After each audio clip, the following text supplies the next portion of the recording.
Hello, welcome to Lemon Studios, where we talk anything and everything entertainment. I'm, of course, Lemon himself, Zeke Lemon, and this is my review for Death of a Unicorn. But before we get into that, let's get the house clean out of the way. Share them, leave a like, comment below, let me know your thoughts on Death of a Unicorn, and of course, hit that subscribe button as it helps me grow into my YouTube career. I would greatly appreciate it. Now, all that out of the way, let's get into the review, shall we? So, this movie stars Jenna Ortega and Paul Rudd, along with Richard E. Grant, Will Poulter, Tia Leone, as our main cast that we follow throughout. There are some other people in the movie, but this is about a father and a daughter, played by Paul Rudd and Jenna Ortega, who are on a trip, a business trip, if you will, for Paul Rudd's job. And they hit a unicorn on the way there, and then they take, for some reason, they load the unicorn in the back of the truck, and then some people find the truck, and they know how they can experiment. And then after that, chaos presumes, right? And this movie has been described as Jurassic Park on acid, and a lot of people really enjoyed this movie. And I feel like a lot of this movie should have been, it really was like tailor-made for me. Very, very talented cast, witty script, you know, it's that satire horror type comedy that I am very much into. Heavenly Jurassic Park inspired. I mean, there was a lot of scenes like, oh, this is that scene. Oh, this is that scene. Oh, this, they're talking about this like they did in Jurassic Park with this scene. Blah, blah, blah. I can keep going on. I mean, Tia Leone's in it. She was in Jurassic Park 3. Like I said, huge fan of Jenna Ortega and Paul Rudd.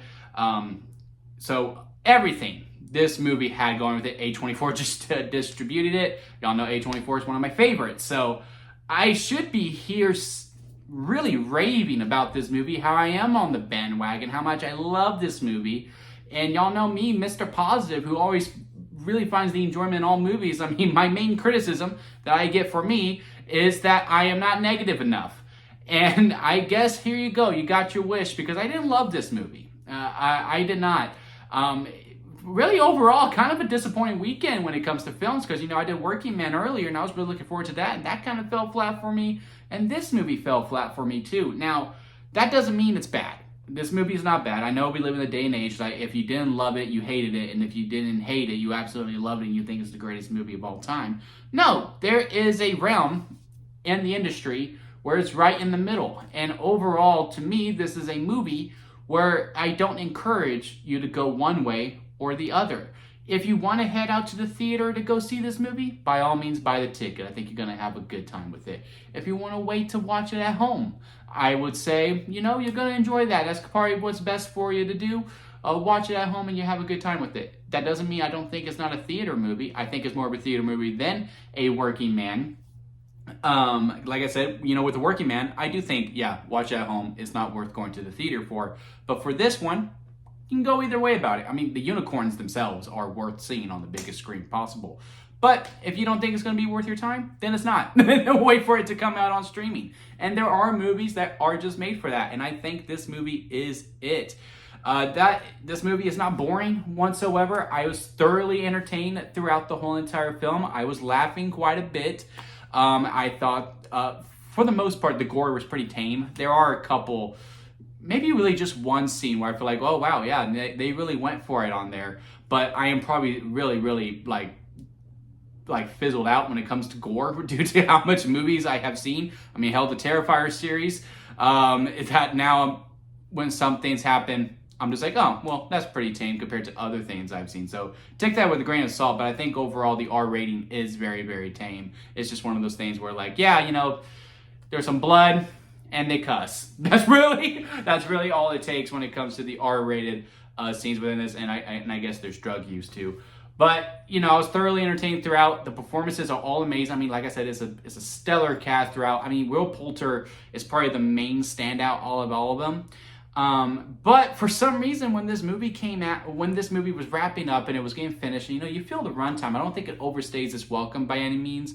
I think, you know, it hits it right. I think it was like an hour and 48 minutes. And I don't necessarily think I would have cut anything. And I definitely wouldn't have added anything to this movie as well. I think it set out what it needed to do and it did it right. Like I said, I felt it wrapping up. I was like, okay, yeah, this feels about right. But I just wasn't satisfied when the credits were beginning to roll. And I think the main catalyst to that is to the fact that Jenna Ortega is our main character. And the fact that she's the main character is not the problem whatsoever. Like I said, huge fan of hers. Can't wait for Wednesday season 2. But as our main character, and well, just as our main character, she's the only one who really has any damn sense, who really knows everything that's going on with the unicorn. And it makes it very clear, hey, she's going to be right. She's going to be right, for the most part anyway. And you just sitting there like, oh, come on, guys, just listen to her. At least have a conversation about it, because I can understand both sides of where they're coming from, but I really would have liked to dig more into that. But at the end of the day, that just wasn't this type of movie.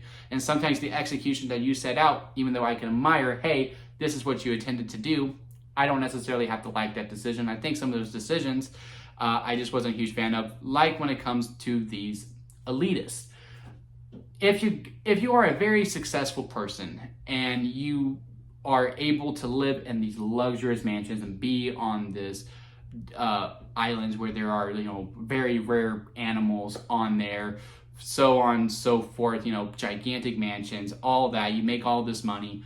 There's a reason why you're able to maintain it, and that is because you do have some smarts to you, and you do have some listening skills. You're able to problem solve. You're able to do all of these different things, and I just am kind of burnt out that always the elitists are just played dumb for the most part. Now, in this movie, there are some attributes where you do feel like, okay, hey, they do have some sense to it. Like I said, Will Poulter is a real standout in it, even though he is kind of played dumb for the most part.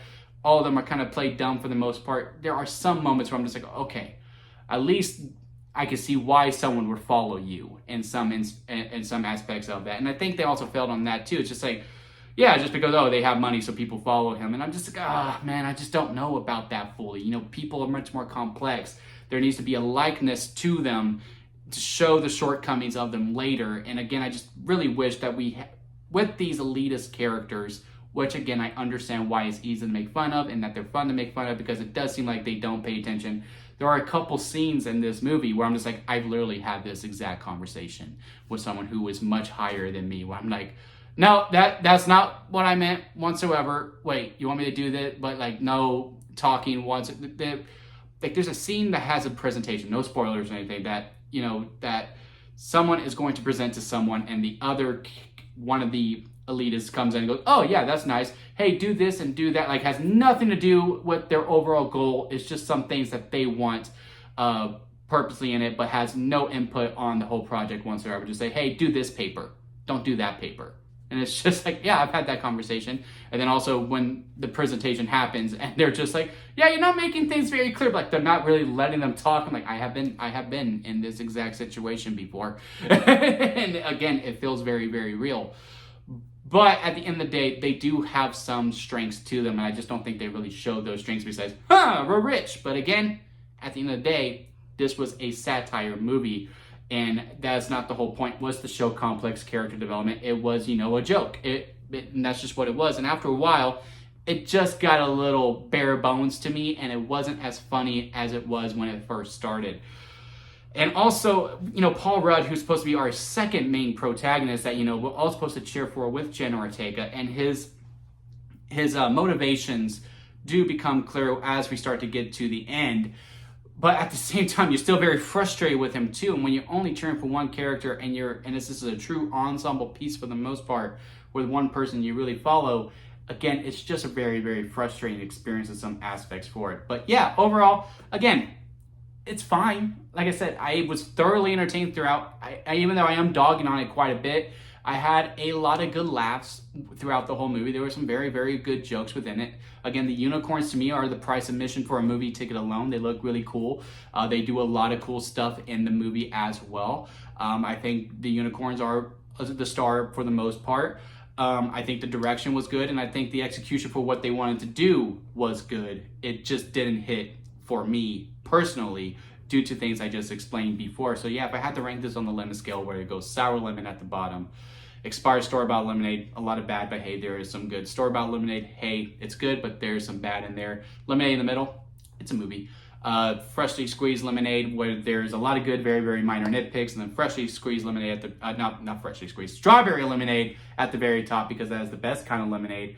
I would say Death of a Unicorn to me is within the store-bought lemonade and lemonade categories, like right in between there. It's very, very good store-bought lemonade, which I do believe I also gave a Working Man as well. Like, it's a good movie. It's fine. I probably will not remember it in 2 weeks.